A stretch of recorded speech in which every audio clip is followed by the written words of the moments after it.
Le 9 août 1978, en fin d'après-midi, le ciel au-dessus d'Athènes semblait aussi paisible que n'importe quel autre jour. Mais en l'espace de quelques dizaines de secondes seulement, la capitale peuplée de près de 3 millions d'habitants fut projetée au bord de la panique absolue. Un gigantesque Boeing 747 transportant plus de 400 personnes perdit soudainement le contrôle juste après le décollage. Les moteurs hurlaient désespérément, tandis qu'une épaisse fumée noire s'échappait de l'aile droite. L'alarme retentit. Depuis les hublots, les membres d'équipage pouvaient clairement voir les immeubles se rapprocher. Chaque seconde s'écoulait comme une course effrénée contre la mort. L'avion, chargé de 160 tonnes de carburant, volait à moins de 50 mètres d'altitude, fonçant droit vers une zone résidentielle densément peuplée et pouvait exploser à tout instant.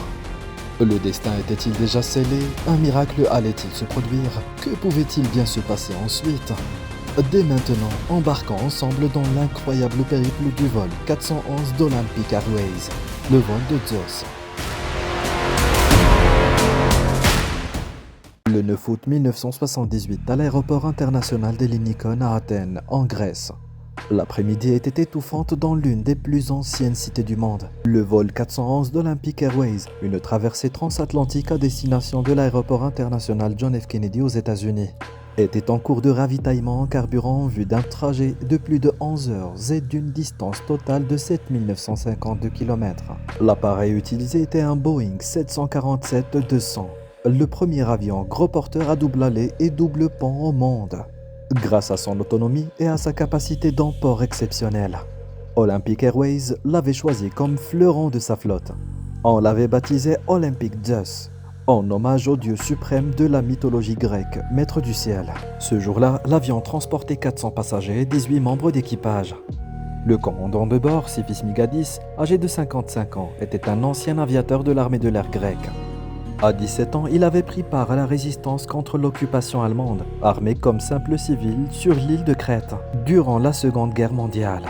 Il figurait parmi les meilleurs pilotes de la compagnie olympique.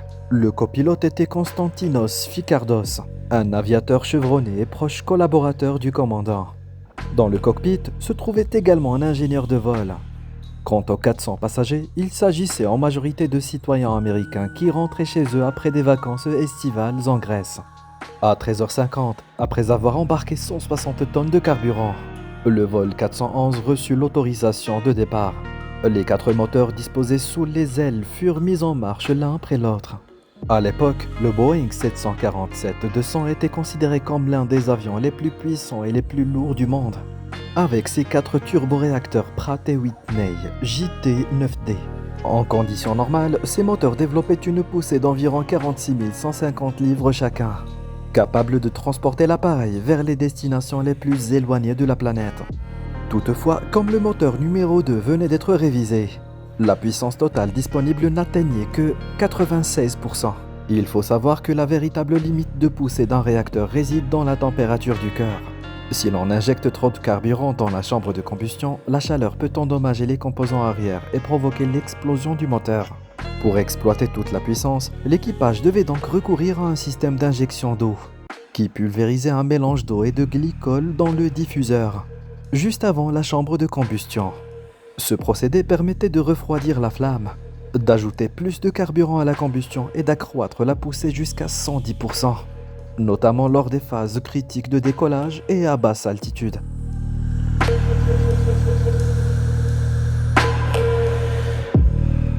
L'avion roula jusqu'à la piste 33R. Pendant ce temps, l'ingénieur de vol activa le système d'injection d'eau. Après avoir confirmé que tout était en ordre à 14 heures précises, le Boeing 747-200 entama officiellement son décollage depuis Ellinikon, en direction du centre d'Athènes. Au cours de la manœuvre, le commandant demanda à l'ingénieur de réenclencher l'injection d'eau, une opération pourtant déjà effectuée. Pour une raison inexpliquée, l'ingénieur oublia qu'il l'avait activé et appuya à nouveau sur l'interrupteur, ce qui eut pour effet d'éteindre involontairement le système, alors qu'une énorme quantité de carburant continuait d'être injectée dans les moteurs pour la montée initiale, conjuguée à une chaleur écrasante de 32 degrés Celsius. Le moteur numéro 3 surchauffa et prit feu. Une violente explosion retentit sur le flanc droit de l'appareil. stupéfiant l'équipage. Mais à ce moment-là, l'avion avait déjà franchi la vitesse de décision V1, approché de la vitesse de rotation VR, et il n'était plus possible d'interrompre le décollage. L'explosion du moteur numéro 3 fut d'une gravité extrême. Des débris retombèrent sur la piste et sur plusieurs installations au sol. Privé d'une partie de sa poussée, le copilote tenta de hisser le géant des airs dans le ciel.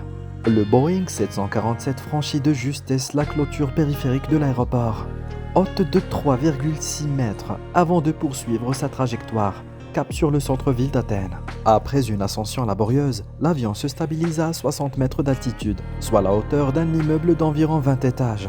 À ce moment-là, le commandant de bord prit une décision risquée, en totale contradiction avec les règles de sécurité de Boeing.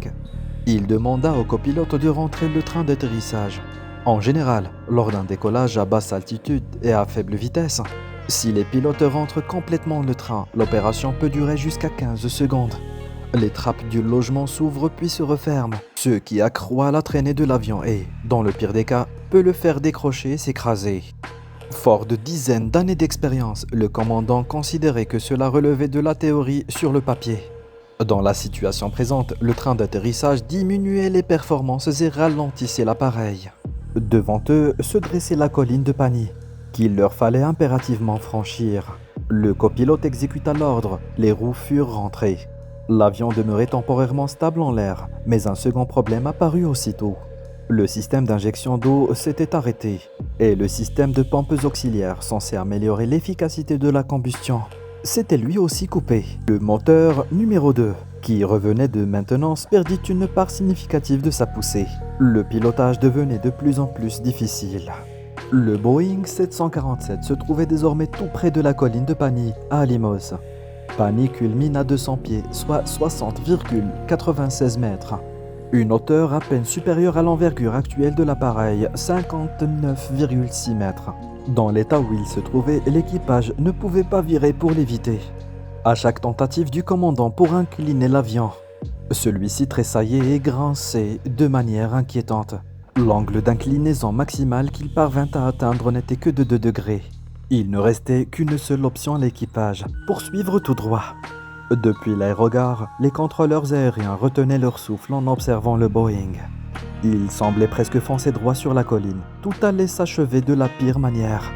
Mais, coup de chance, dans les toutes dernières secondes avant l'impact, le commandant utilisa toutes les commandes disponibles, poussa le moteur numéro 1 à pleine puissance et parvint à gagner quelques mètres d'altitude. Avec une marge de seulement 2,74 mètres, le Boeing 747 franchit le premier obstacle. Si cette manœuvre permit d'éviter une première collision, les 2 moteurs qui portaient à bout de bras l'appareil de 350 tonnes commençaient à s'essouffler. Au-delà du massif de Pani, l'avion pénétrait désormais au-dessus du centre-ville, où vivent plus de 3 millions d'habitants. Le copilote transmit des messages quasi désespérés à la tour de contrôle. ATC, ici Olympique 411. Nous avons perdu un moteur dans une explosion et nous avons des problèmes sur d'autres moteurs. 411, pouvez-vous revenir à l'aéroport? L'avion ne peut pas virer. Nous cherchons à sortir de la ville. Une sonnerie d'alarme retentit dans tout l'aéroport et des avis furent diffusés partout, semant la panique parmi la population. Un avion de plusieurs centaines de tonnes survolait leurs habitations. Au départ, les pilotes avaient envisagé d'atterrir dans un stade où aucun match n'était en cours. Ils changèrent finalement d'objectif. Le mont Égaléou, dépourvu d'habitants.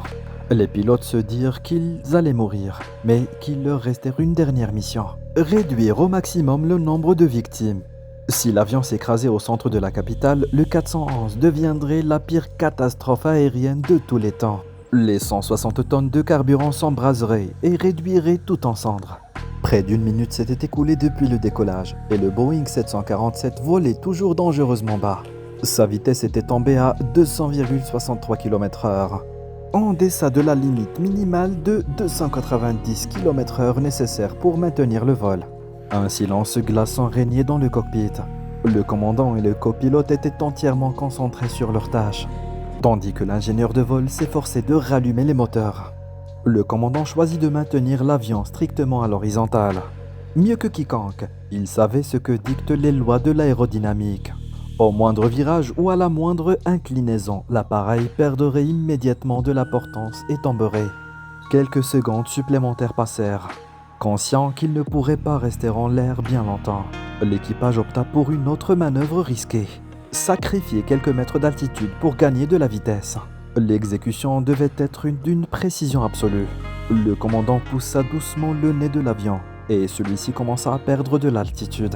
Les alarmes continuaient de hurler à l'aéroport tandis que le Boeing 747 survolait les toits des immeubles de Kalitea et de Nea Smyrni. L'altitude descendit jusqu'à un plancher de 47,85 mètres. Les passants dans les rues assistaient à une scène céleste à couper le souffle. L'avion était bien trop proche. La chaleur qu'il dégageait et le vacarme des moteurs semblaient vouloir engloutir toute chose. Le ventre du Boeing 747 heurta même et fit tomber plusieurs mâts d'antenne sur un immeuble. Il aurait suffi qu'il s'abaisse encore un peu pour que ces bâtiments soient détruits sur le champ. Dans une situation suspendue à un fil, les agents de bord demeurèrent d'un professionnalisme exemplaire. Ils jouaient un rôle parfaitement maîtrisé devant les passagers. Des passagers, pour la plupart américains, persuadés que la compagnie leur offrait une ultime surprise. Un survol panoramique d'Athènes avant le retour aux États-Unis. A l'inverse, quelques voyageurs assis près des hublots donnant sur le moteur numéro 3 semblaient pressentir quelque chose de grave. Une épaisse fumée noire s'en échappait et l'avion volait anormalement bas. 3 prêtres grecs priaient en silence. La question se posait, pourquoi l'appareil, descendu à une altitude aussi minimale, ne s'écrasait-il pas? La réponse tenait à ce que l'on appelle l'effet de sol, ground effect. Un phénomène particulier en aérodynamique qui survient lorsque l'avion est extrêmement proche du sol. Si la distance qui le sépare du sol équivaut à la moitié de son envergure, les flux d'air sont perturbés par l'interaction avec la surface. Cet effet accroît la pression sous les ailes, générant une portance supplémentaire qui permet à l'appareil de se maintenir en l'air à une vitesse plus faible. Mais cela concernait l'altitude, non la vitesse. Après la première piquée du nez, celle-ci n'avait pas encore progressé. La tour de contrôle d'Athènes avait perdu le contact visuel et pensait que le vol 411 s'était écrasé derrière la colline d'Alimos. N'ayant d'autre choix, le commandant prit un nouveau risque. Il fit baisser légèrement le nez de l'avion. Il devait sortir de la ville avant qu'il ne soit trop tard. Cette manœuvre audacieuse porta ses fruits. La vitesse commença à augmenter et une seconde bonne nouvelle arriva presque aussitôt. L'ingénieur parvint à améliorer partiellement les performances de l'appareil en intervenant sur le tableau de commande. L'avion dépassa alors les 273 km/h. Au bout du tunnel d'une lueur d'espoir, le commandant Migadis exploita la poussée restaurée pour tenter de gagner le maximum d'altitude. L'objectif était d'atteindre la mer, d'y larguer le carburant puis de revenir au point de départ. Mais pour cela, le vol 411 devait franchir un dernier obstacle. Le mont Egaleo, culminant à 1539 pieds, 469 mètres. L'équipage ne semblait avoir aucune chance. L'altitude maximale atteinte par l'avion n'était que de 90 mètres, bien trop faible pour passer par-dessus. Et toute tentative de détour était encore plus périlleuse. Alors que tout paraissait sans issue, à 14h05 précise, une brise légère apporta soudain à l'appareil une portance suffisante pour grimper davantage. Cette fois-ci, le commandant comprit qu'il pouvait enfin manœuvrer. Le Boeing 747 vira lentement vers le nord-ouest et franchit le flanc escarpé de la montagne. L'espace d'un instant, l'avion frôla une excroissance du relief. Mais grâce à l'expérience du commandant, rompu aussi bien aux appareils civils que militaires, il effectua une manœuvre d'une finesse remarquable. L'avion réussit à se faufiler au-delà du mont et mit ensuite le cap sur la mer. Avec ses réservoirs pleins, pouvant exploser à tout moment, le commandant procéda à une vidange de carburant de 30 minutes au-dessus de l'océan. Après avoir largué 130 tonnes, l'avion s'allégea considérablement. Vitesse et altitude s'en trouvèrent améliorées. L'équipage fit alors demi-tour en direction d'Hellinikon. Toute la phase critique du vol n'avait duré que 93 secondes. Lorsque le Boeing revint à l'aéroport, les employés éclatèrent de joie, incapables de croire ce qu'ils voyaient. Les 2 filles du commandant ainsi que de nombreux habitants attendaient désespérément des nouvelles du 411. C'était un véritable miracle. Le Boeing 747 se posa en douceur sur la piste, sous les applaudissements nourris qui résonnèrent plusieurs minutes. Le commandant venait de sauver 418 vies, et peut-être même Athènes entière. Quant aux passagers, ils n'avaient pas conscience d'avoir frôlé l'enfer. L'avion était été si impeccablement maîtrisé qu'aucun d'eux n'avait ressenti la moindre frayeur.